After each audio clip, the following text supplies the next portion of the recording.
नमस्कार, I am Shivani Singh. So friends, कैसे हैं आप सभी? मस्त होंगे होता यहाँ पे। और डियर फ्रेंड, जैसा आप सब जानते हैं कि हम कंटिन्यू प्रिपरेशन कर रहे हैं स्पेशल यूपी ट्रिपल एससी पेट एग्जाम 2025, जो कि हमारे बीच में एक बहुत ही सुनहरा मौका है, बिल्कुल गोल्ड चांस है यहाँ पे। ओके, सो बेहतरीन प्रिपरेशन करें और रात दिन एक कर दीजिए आप अपनी मेहनत में। सो डियर फ्रेंड्स, यहीं पे आज हम करेंगे अर्थव्यवस्था। देखो, अर्थव्यवस्था का फर्स्ट टॉपिक मैंने आपको कराया है, जिसमें हमने पंचवर्षीय योजना और योजना आयोग के बारे में काफ़ी बेहतरीन पॉइंट्स यहाँ पे जाने थे। आज यहाँ पे अर्थव्यवस्था में हरित क्रांति थ्योरी है। लास्ट में हम 20 क्वेश्चन भी करेंगे। क्लास यहाँ पे सेकंड है, ये आपकी इंडियन इकोनॉमिक्स वाली, Indian economy bye Shivani Singh, मेरे द्वारा ही कंटिन्यू सेशन आप सबको कराए जाते हैं।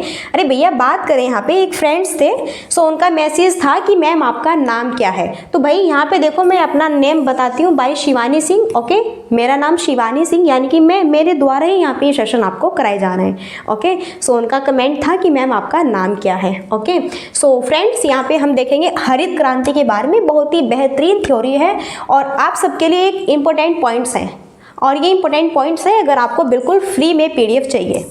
देखो, इंपॉर्टेंट पॉइंट्स हैं अगर बिल्कुल फ्री में, और काफ़ी स्टूडेंट्स हैं जो कि PDF निरंतर ले रहे हैं, काफ़ी बहुत सारे स्टूडेंट हैं। अगर आपको फ्री में PDF चाहिए तो ये व्हाट्सअप नंबर है 7505890761। ठीक है, आपको इस नंबर पे सारी PDF प्रोवाइड कर दी जाएगी। आप हमें मैसेज कर सकते हैं, मैं आपको ग्रुप में ऐड कर दूँगी, या फिर मैं व्हाट्सअप ग्रुप का लिंक नीचे वीडियो के डिस्क्रिप्शन बॉक्स में भी प्रोवाइड करा दूंगी। आप वहाँ पर भी ओके तुरंत यहाँ पे ज्वाइन हो सकते हैं। अदरवाइज अबाउट में आप जाके देखेंगे, अगर वहाँ पर भी व्हाट्सएप ग्रुप का लिंक दिया हुआ है, सो आप वहाँ से भी ज्वाइन कर सकते हैं। और अगर आपको वो भी नहीं हो रहा है तो आप फिर मैसेज कीजिएगा, सिंपली है, तो मैं आपको खुद ज्वाइन कर दूँगी। ओके, सो चलो अब हम यहाँ पे टाइम वेस्ट नहीं करेंगे और बढ़ते हैं यहाँ पे हम अपने बेहतरीन से कंटेंट की ओर। कंटेंट इतना लाजवाब है, बहुत ही गजब का कंटेंट है एकदम। यहाँ से हर एक शब्द से, हर एक लाइन से आपका क्वेश्चन बनने वाला है एग्जाम में। ओके, चलो बात करेंगे हरित क्रांति। भारत में कृषि विकास के लिए 1967 में डॉक्टर स्वामीनाथन के द्वारा प्रथम हरित क्रांति चलाई गई थी, और दूसरी हरित क्रांति 1983 में चावल के लिए चलाई गई थी। हरित क्रांति का सबसे अधिक प्रभाव गेहूं और चावल की खेती पर पड़ा, पर गेहूं का उत्पादन में चावल से अधिक वृद्धि हुई है। यहाँ पर देखो कैसे कैसे किस किस माध्यम से वेरी वेरी इंपॉर्टेंट आपके क्वेश्चन बनते हैं। सबसे पहला क्वेश्चन तो ये बनता है हरित क्रांति। अगर बात आपसे की जाती है भारत में कृषि विकास के लिए डॉक्टर स्वामीनाथन के द्वारा प्रथम हरित क्रांति कब चलाई गई थी, तो ये चलाई गई थी 1967 में। अब जो हरित क्रांति पूरे वर्ल्ड की भी है, पूरी विश्व की भी है, और भाई हमारे भारत में भी, तो हमारे भारत में है डॉक्टर स्वामीनाथन। तो यहाँ से क्वेश्चन बनता है कि हमारे भारतीय हरित क्रांति के जनक कौन है। तो अगर क्वेश्चन ऐसे बनेगा कि विश्व हरित क्रांति के जनक कौन है, तो यहाँ पर होगा आपके बोरलॉग। ओके, अगर यहाँ पे क्वेश्चन बनेगा कि भारतीय हरित क्रांति के जनक कौन है, फिर है डॉक्टर स्वामीनाथन। इस चीज़ को याद रखें, स्पेशली आप अच्छे से बिल्कुल ध्यान से सुनिए सारी चीज़ें, एक एक पॉइंट्स बहुत बेहतरीन पॉइंट्स है आप सबके लिए। कौन है? डॉक्टर स्वामीनाथन है हमारे भारत हरित क्रांति के जनक, और यह चलाई गई थी 1967 में डॉक्टर स्वामीनाथन के द्वारा। और इसमें भी इस तरह भी क्वेश्चन बनता है कि जो दूसरी हरित क्रांति आती है, ये 1983 में आपकी, जो कि चावल के लिए यहाँ पर चलाई गई थी। और हरित क्रांति का सबसे अधिक प्रभाव किस किस खेती पर, किस किस फसल पर पड़ता है, तो गेहूँ और चावल है। ये पॉइंट्स आप याद रखें, कौन कौन से भाई फसल है यहाँ पे, गेहूँ और चावल, दो फसल है। वेरी वेरी इंपॉर्टेंट क्वेश्चन बनेगा, गेहूँ और चावल दोनों की फसल। और यहाँ पर गेहूं का उत्पादन में चावल से अधिक वृद्धि हुई, और गेहूं के उत्पादन में चावल से अधिक वृद्धि हुई। गेहूं, और देखो गेहूं और चावल तो है ही, लेकिन गेहूं और चावल में सबसे ज़्यादा जो डेवलप हुआ, विकास हुआ, वह हुआ यहाँ पर गेहूं की खेती में। किसमें? गेहूं की खेती में सबसे ज़्यादा विकास हुआ। ठीक है, चलिए आगे देखो नेक्स्ट। प्रारंभ में कृषि के विकास के लिए भारत सरकार की तरफ से RRB और नाबार्ड की स्थापना की गई थी। RRB की अगर फुल फॉर्म पूछे तो यहाँ पर देखो RRB की फुल फॉर्म क्या है, यहाँ पे देखो आपकी रीजनल, रूरल और बैंक। यहाँ पर देखो नाबार्ड की फुल फॉर्म है national bank for agriculture and rural development. यहाँ से बेसिक से क्वेश्चन है और क्वेश्चन कहाँ से किस तरह से बने ये हमें नहीं मालूम, लेकिन हमें चीज़ें सारी पढ़नी होगी और क्लियर करनी होगी। ठीक है, चलो तो आरआरबी और यहाँ पे नाबार्ड इनकी फुल फॉर्म आपको याद रखना है। फिर बात करते हैं विश्व में हरित क्रांति के जनक, देखो डॉक्टर नॉर्मन बोरलॉग। मैंने बताया था ना, यहाँ से सीधा सीधा क्वेश्चन बनेगा, विश्व में हरित क्रांति के जनक कौन कहलाते हैं, तो डॉक्टर नॉर्मन बोरलॉग कहलाते हैं, जो कि कहाँ के रहने वाले थे। अगर थोड़ा और डीपली पूछे तो भैया यहाँ से ये भी पूछा जा सकता है कि जो विश्व के यहाँ पे विश्व में हरित क्रांति के जो जनक डॉक्टर नॉर्मन बोरलॉग हैं ये कहाँ के रहने वाले थे। अगर डीपली पढ़ना है, देखो हम क्या करते हैं, सिंपली ये पढ़ लेते हैं, चलो उनका नाम याद कर लिया, लेकिन हम ये थोड़ा माइंड से निकाल देते हैं कि ये कहाँ पूछेगा, कहाँ के रहने वाले थे। लेकिन भैया एग्जामिनर का कुछ नहीं पता उनका दिमाग कब हिल जाए और क्या पूछ ले, इसलिए यहाँ पे अगर डीपली पूछेगा तो अमेरिका हमें याद रखना है। भारत में हरित क्रांति के जनक डॉक्टर स्वामीनाथन है। देखो अलग अलग फसलों के लिए चलाई गई प्रमुख क्रांतियाँ, अब हम पढ़ेंगे यहाँ पे हरित क्रांति, जैसे कि आपकी गोल क्रांति आलू के लिए है, और ऐसे ही प्याज के लिए कौन सी क्रांति है, तो ये सारे पॉइंट्स यहाँ पे आपके एग्जाम में बनते हैं। ओके चलो, तो हरित क्रांति यह किसके लिए है, खाद्यान्न उत्पादन के लिए, जो आप खाते हैं पीते हैं, जैसे यहाँ पे हमने देखा है गेहूं और चावल, ये जो गेहूं चावल है धान, ये सब आपके किस में आते हैं, हरित क्रांति। सो सबसे ज़्यादा जो डेवलप होता है वह आपका गेहूँ और चावल का होता है, खाद्यान्न उत्पादन जो हम खाते हैं निरंतर कंटिन्यू। ओके, यह किसके अंतर्गत आएगी, हरित क्रांति के अंतर्गत आएगी। अब हम बात करते हैं श्वेत क्रांति। देखो यहाँ से ट्रिक भी मैं आपको कुछ बताऊंगी। श्वेत क्रांति, श्वेत, श्वेत का मतलब क्या होता है, सफेद।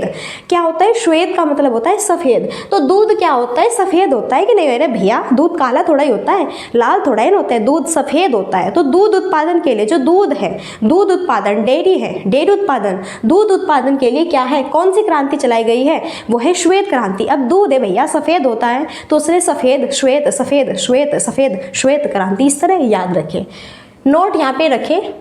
श्वेत क्रांति के जनक यहाँ पे डॉक्टर वर्गीस कुरियन को कहा जाता है। Very very very very very important यहाँ से आपका क्वेश्चन बनता है कि श्वेत क्रांति के जनक किसको कहा जाता है, यहीं पर है डॉक्टर वर्गीस कुरियन। ठीक है, बात करते हैं नीली क्रांति। नीली तो यहाँ पर है मत्स्य उत्पादन, मछली उत्पादन। अब थोड़ा अगर हम ध्यान दें, देखा होगा मछली उत्पादन कुछ तो यहाँ पे जो है, अगर स्टूडेंट्स मांसाहारी भी है तो भैया ठीक है आपने इनका मत्स्य उत्पादन यानी कि खाया पिया भी होगा कुछ। ठीक है, तो यहाँ पर अगर बात करते हैं नीली क्रांति मत्स्य उत्पादन की, तो मछली का कलर कैसा होता है, नीला नीला, नीला टाइप्स का, नीला कैसा होता है, नीली नीली टाइप्स में, इस तरह हल्की।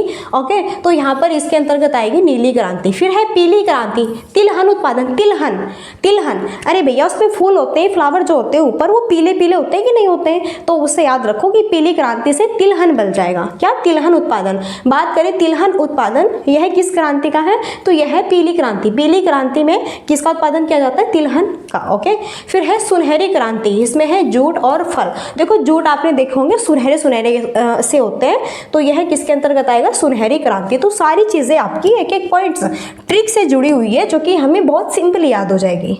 ओके, नेक्स्ट बात करते हैं गोल क्रांति।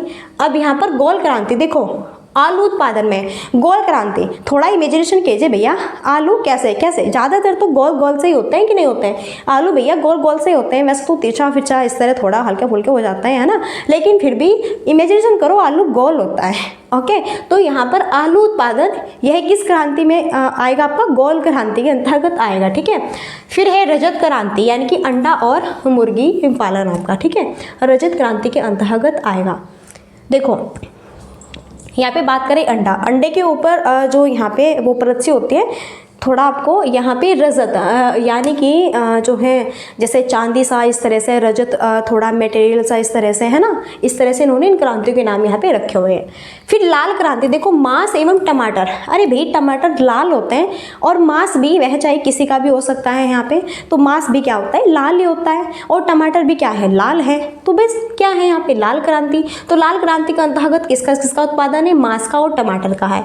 फिर है भूरी क्रांति, और ये उर्वरक उत्पादन, जो अपने आप खेती में किसान है तो उर्वरक आप डालते हैं तो कैसा होता है, भूरे भूरे से रंग का होता है, तो उर्वरक उत्पादन भूरी क्रांति है। और क्या, फिर है स्वर्णिम क्रांति, सोना, और वह है उद्यान, तो स्वर्णिम क्रांति इसमें आएगा उद्यान। ओके, चलिए तो ये बहुत ही बेहतरीन यहाँ पर है।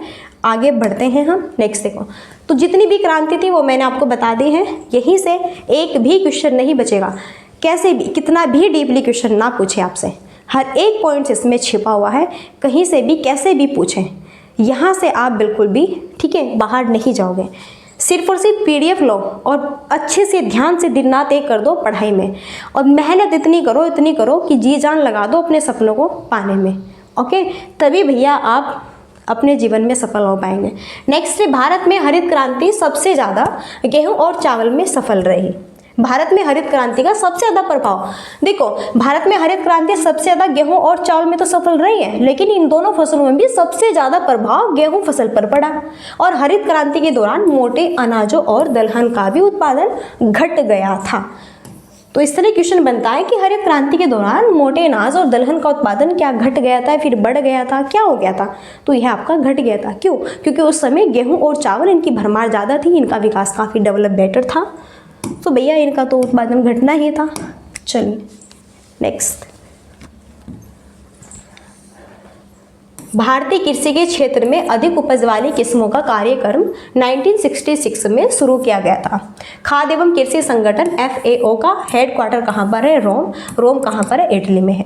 यहाँ से ऐसे क्वेश्चन बनेगा, भारतीय कृषि के क्षेत्र में अधिक उपज वाली किस्मों का कार्यक्रम कब शुरू किया गया? 1966 में। जो FAO है खाद्य एवं कृषि संगठन, इसका मुख्यालय कहाँ पर है? रोम में, और रोम में भी कहाँ पर है? इटली में। तो ये छोटे छोटे पॉइंट्स हैं, आप याद रखिए। ओके नेक्स्ट,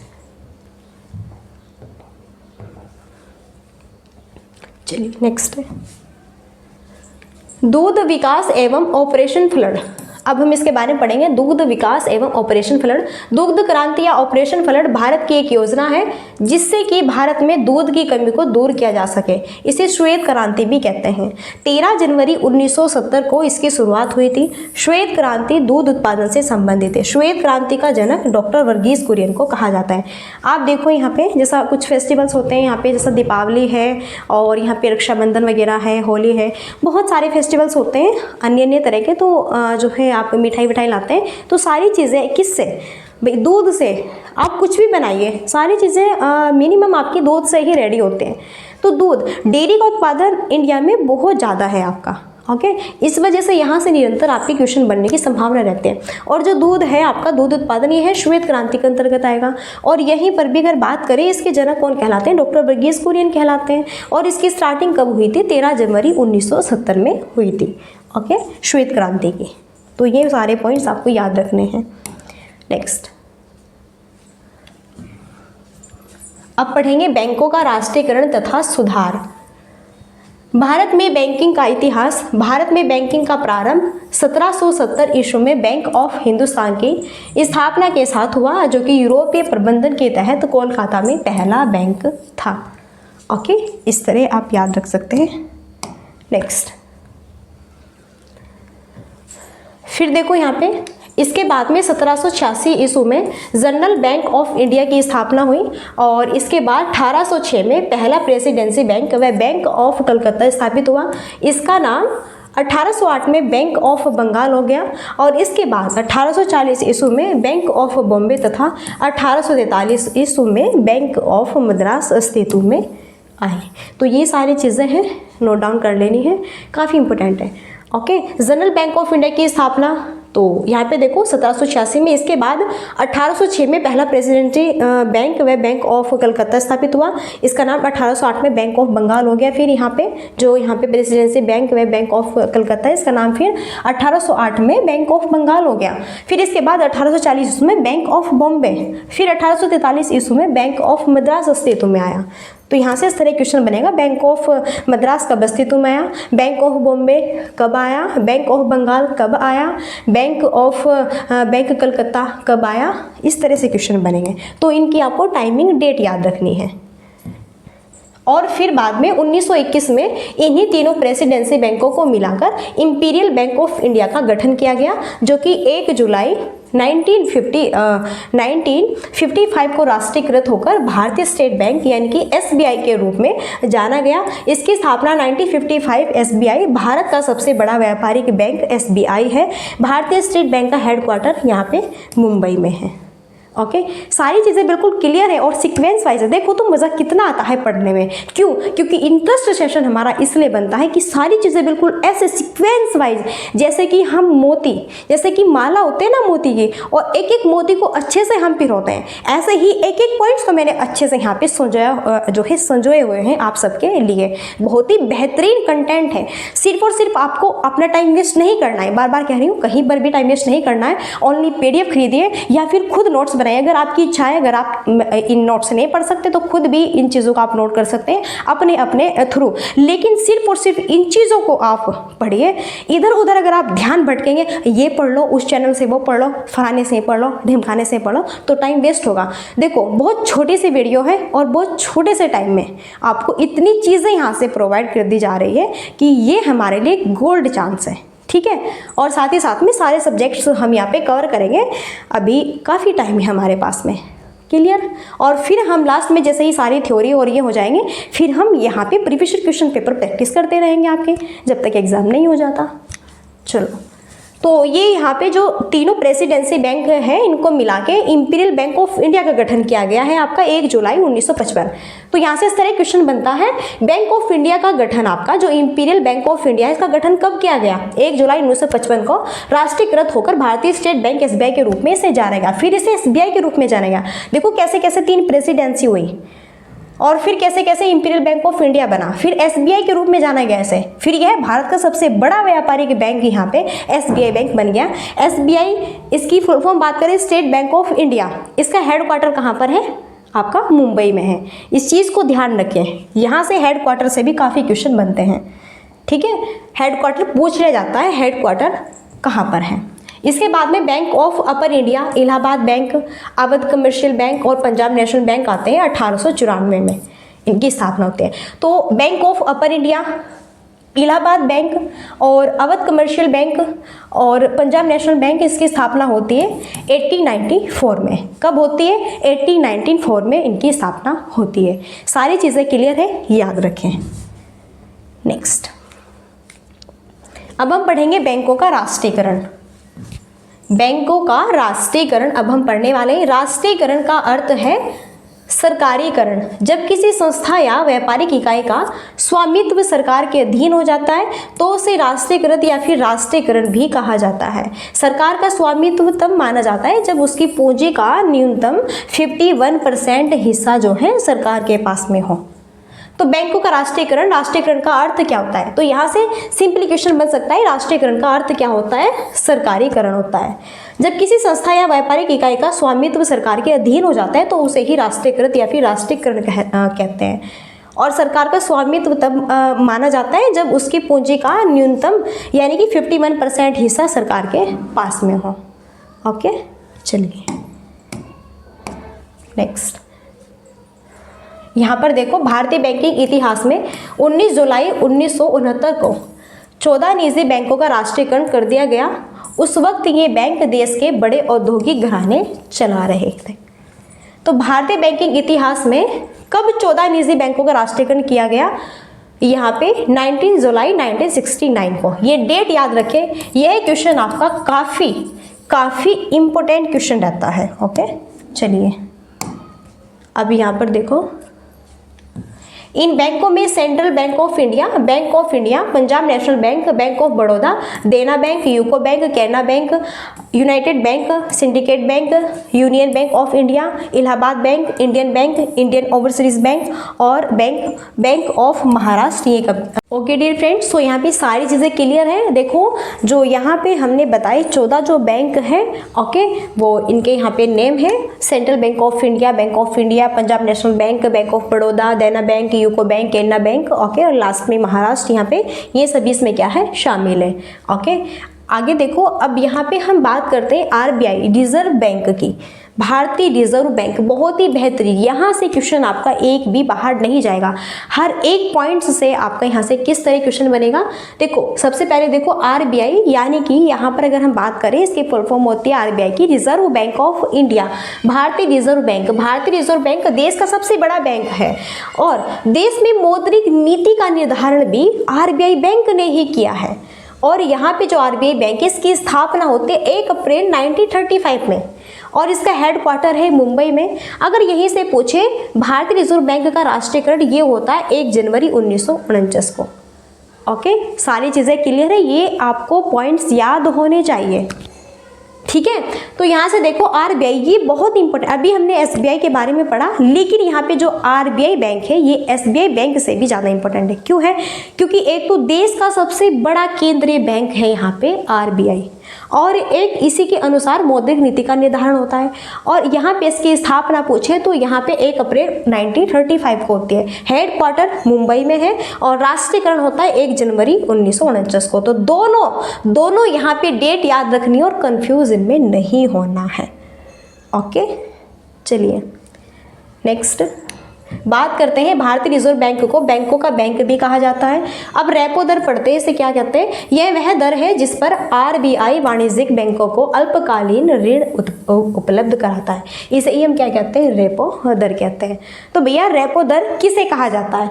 तो जो आरबीआई है, रिजर्व बैंक ऑफ इंडिया है, वाणिज्यिक बैंकों को अल्पकालीन ऋण उपलब्ध कराता है, इसे ही रेपो दर कहा जाता है। ठीक है, चलिए नेक्स्ट अब पढ़ेंगे रिवर्स रेपो दर।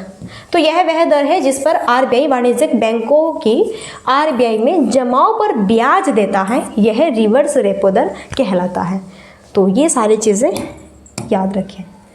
चलो अब पढ़ेंगे बैंक दर। वह दर जिस पर आरबीआई वाणिज्यिक बैंकों को दीर्घकालीन ऋण देता है बैंक दर कहलाता है। अब पढ़ेंगे भारतीय औद्योगिक विकास बैंक आईडीबीआई, इसका पूरा नाम है इंडस्ट्रियल डेवलपमेंट। तो ये सारी चीज़ें आप याद रखें, काफ़ी बेहतरीन एकदम मस्त कंटेंट है, टॉप यहाँ पे। ठीक है, अब हम पढ़ेंगे नाबार्ड, थोड़ा इसके बारे में भी हम पढ़ लेते हैं। नाबार्ड इसे कहते हैं हिंदी में राष्ट्रीय कृषि एवं ग्रामीण विकास बैंक, इसका पूरा नाम है national bank for agriculture and rural development. NABARD कृषि क्षेत्र को वित्त प्रदान करने वाली सर्वोच्च संस्था है। कैसे? कृषि क्षेत्र को यह वित्त प्रदान करने वाली एक सर्वोच्च संस्था है। नाबार्ड की स्थापना की बात करें 12 जुलाई 1982 में होती है और इसके हेडक्वार्टर की बात करें नाबार्ड की तो यह है कहाँ पर? मुंबई में। ओके, यहीं पर राष्ट्रीय कृषि अनुसंधान प्रबंधन अकादमी हैदराबाद में अवस्थित है। तो ये पॉइंट्स देखो यहाँ पे। नेक्स्ट, सार्वजनिक क्षेत्र के बैंकों में स्टेट बैंक ऑफ इंडिया सबसे बड़ा व्यापारिक बैंक है। अब भारतीय स्टेट बैंक की बात करें, भारत का पहला बैंक है जिसने चीन में अपनी प्रथम शाखा खोली थी। तो यहाँ से कैसे क्वेश्चन बनेगा और किस तरह से है? तो इस तरह क्वेश्चन बनेगा कि जो यहाँ पे भारतीय स्टेट बैंक है, भारतीय स्टेट बैंक भारत का पहला बैंक है और किसने चीन में अपनी प्रथम शाखा खोली थी? वो है भारतीय स्टेट बैंक। ओके, तो ये भी आप याद रखें। चलिए नेक्स्ट, स्मार्ट मनी शब्द का प्रयोग क्रेडिट कार्ड के लिए किया जाता है। प्लास्टिक मनी के एग्जाम्पल है credit card, debit card, smart card एवं एटीएम। प्लास्टिक मनी का सर्वप्रथम प्रयोगकर्ता देश है ऑस्ट्रेलिया। मध्य प्रदेश के देवास में करेंसी प्रिंटिंग प्रेस है। तो यहाँ से देखो छोटे छोटे से ये आपके कुछ इंपॉर्टेंट टर्म्स हैं जो कि आपको याद रखने हो, यहाँ से कैसे कैसे किस माध्यम से क्वेश्चन बनते हैं। ओवरऑल देखो, स्मार्ट मनी शब्द का प्रयोग किसके लिए किया जाता है? क्रेडिट कार्ड के। प्लास्टिक मनी के एग्जाम्पल कौन कौन से? Credit card, debit card. Question बनता है डेबिट कार्ड यह किसके एग्जाम्पल है? तो प्लास्टिक मनी के हैं। एटीएम, ये सभी। प्लास्टिक मनी का सबसे पहले प्रयोगकर्ता देश है यहाँ पे ऑस्ट्रेलिया, तो देश पूछे तो वह है ऑस्ट्रेलिया। अच्छा, मध्य प्रदेश के देवास में कौन सी यहाँ पे प्रिंटिंग प्रेस है? वो है करेंसी प्रिंटिंग प्रेस। ठीक है, तो ये चीज़ें याद रखें। चलो, तो डियर फ्रेंड्स, यहाँ पर थी बहुत ही बेहतरीन और हरित क्रांति से जुड़ी बहुत ही गजब की थ्योरी, जिसमें कि हमने कुछ बैंकों के बारे में भी यहाँ पे जाना। अब ओवरऑल यहाँ पे हम अपने एमसीक्यू करते हैं जो कि 20 क्वेश्चन है। बहुत ही बेहतरीन क्वेश्चन यहाँ पर है हमारे। चलिए, फर्स्ट क्वेश्चन है, भारत में हरित क्रांति का प्रमुख उद्देश्य क्या था? तो भारत में हरित क्रांति का प्रमुख उद्देश्य था खाद्यान्न उत्पादन में आत्मनिर्भरता बढ़ाना। भैया हरित क्रांति किस उत्पादन के लिए जाने जाते हैं? खाद्यान्न जो हम खाते हैं, जो हमारे गेहूं, चावल, धान, ये सब, इसमें सबसे ज़्यादा विकास होता है गेहूं और चावल में, और इन दो फसलों से भी सबसे ज़्यादा विकास होता है, वृद्धि होती है आपकी किसमें? जो है गेहूँ की खेती में। नेक्स्ट है, गोल क्रांति किससे संबंधित है? गोल, अरे भैया गोल, इमेजिनेशन, गोल गोल क्या है? आलू है भैया, जो रोज खाते हैं आप चटपटे बना के। तो गोल गोल क्या? आलू उत्पादन से। गोल क्रांति किससे संबंधित है भैया? आलू उत्पादन से संबंधित है। और किससे संबंधित है? ठीक है, चलिए ऐसे पढ़ो, एकदम पढ़ाई को ना इतनी इंटरेस्टिंग बनाइए कि मजा आ जाए। भारत में हरित क्रांति के समय प्रधानमंत्री कौन थी? लाल बहादुर शास्त्री, नेहरू, इंदिरा गांधी या फिर मोरारजी देसाई? तो भैया भारत में जब हरित क्रांति थी उस समय जो है प्राइम मिनिस्टर कौन थी, हमें ये बताना है। ठीक है, तो उस समय प्रधानमंत्री थी Indira Gandhi ji. Okay, C option यहाँ पे करेक्ट होगा। चलिए नेक्स्ट है, अच्छा विश्व में हरित क्रांति को मैंने कहा था ना, यहाँ से इस तरह क्वेश्चन बनता है कि विश्व में हरित क्रांति के जनक कौन है, भारत में हरित क्रांति के जनक कौन है, तो क्वेश्चन बना है कि नहीं बना? देखो क्वेश्चन है कि विश्व में हरित क्रांति के जनक कौन कहलाता है, और विश्व में पूछा है तो यहाँ पर है आपके नॉर्मन ई बोरलॉग। ओके, चलिए नेक्स्ट, HVY कार्यक्रम को भारत में क्या कहा गया? हरित क्रांति, श्वेत, नव कृषि नीति या फिर नीली क्रांति? तो यहाँ पे HVY कार्यक्रम को भारत में क्या कहा गया है, और इसे कहा गया है नव कृषि नीति। ओके, जो चीज़ थ्योरी में रह जाती है वो हम क्वेश्चन में भी यहाँ पे कंप्लीट कर देते हैं। अब भैया गुलाबी क्रांति, क्या बात है, गुलाबी क्रांति, प्याज, फूलों, मांस एवं समुद्री, गुलाब की खेती, तो गुलाबी खेती, गुलाब गुलाब गुलाब, मांस और समुद्री, देखो मांस में आएगी लाल खेती यहाँ पे, और गुलाबी, तो गुलाबी खेती के अंतर्गत को ओके ओवरऑल क्लियर है सारी चीज़ें, और यहाँ पर है प्याज उत्पादन से। तो इस तरह पढ़िए कि बिल्कुल इंटरेस्ट हो हमारी जो है पढ़ाई में। चलिए अब बात करते हैं next question. Norman Ernest Borlaug जो विश्व में हरित क्रांति के जनक माने जाते हैं, किस देश से संबंधित है? क्या बात है भैया, बताया था ना मैंने, ये अमेरिका से संबंधित। देखो इस तरह भी अगर डीपली क्वेश्चन बनाना है तो भैया इस तरह बनाएंगे। नेक्स्ट, हरित क्रांति का अर्थ क्या होता है? वही कृषि की आधुनिक विधियों का प्रयोग कर प्रति एकड़ फसल की उपज बढ़ाना और भैया फसलों में वृद्धि बढ़ाना, यही तो हरित क्रांति का अर्थ होता है। नेक्स्ट, भारतीय हरित क्रांति के दौरान अनाजों का अत्यधिक उत्पादन किया गया था, जौ और मक्का, गेहूं और चावल। तो यहाँ पे गेहूं और चावल में तो किया गया था भारत में, गेहूं और चावल में। चलिए अच्छा, हरित क्रांति से भारत के कौन से राज्य सबसे ज़्यादा लाभान्वित हुए? तो यहाँ पे पंजाब, हरियाणा और जो है पश्चिम उत्तर प्रदेश, यह है जो स्टेट है, यह हरित क्रांति में भारत के बहुत ही जो फेमस यहाँ पे स्टेट है, ये काफ़ी इन्हें लाभ हुआ हरित क्रांति के उत्पादन से।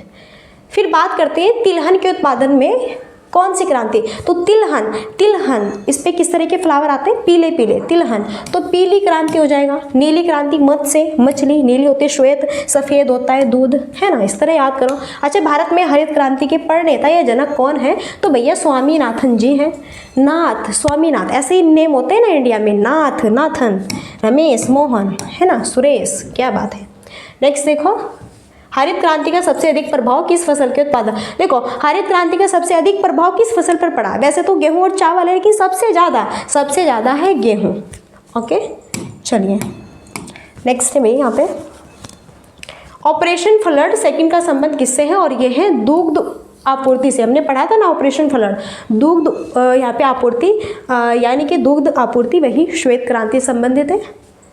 और सारी चीज़ें ओवरऑल जो बनती है दूध से ही रिलेटेड बनती है, आप कुछ भी मेटा खाएंगे सारी मिनिमम मान के चलें। श्वेत क्रांति का संबंध जिस उद्योगों से है वह है आपका, देखो श्वेत क्रांति, सफ़ेद क्रांति, दूध उत्पादन, बार अब दूध पिएंगे ना आप शाम को तो चीज़ याद आनी चाहिए, हाँ क्या बात है, श्वेत क्रांति से संबंधित है। दुग्ध उत्पादन में श्वेत क्रांति का श्रेय किसे जाता है? तो ये जाता है किसे? डॉक्टर वर्गीस कुरियन को। हर एक पॉइंट से, हर एक जो है शब्द से क्वेश्चन बनता है आपका, इसी तरह से थ्योरी कराई है।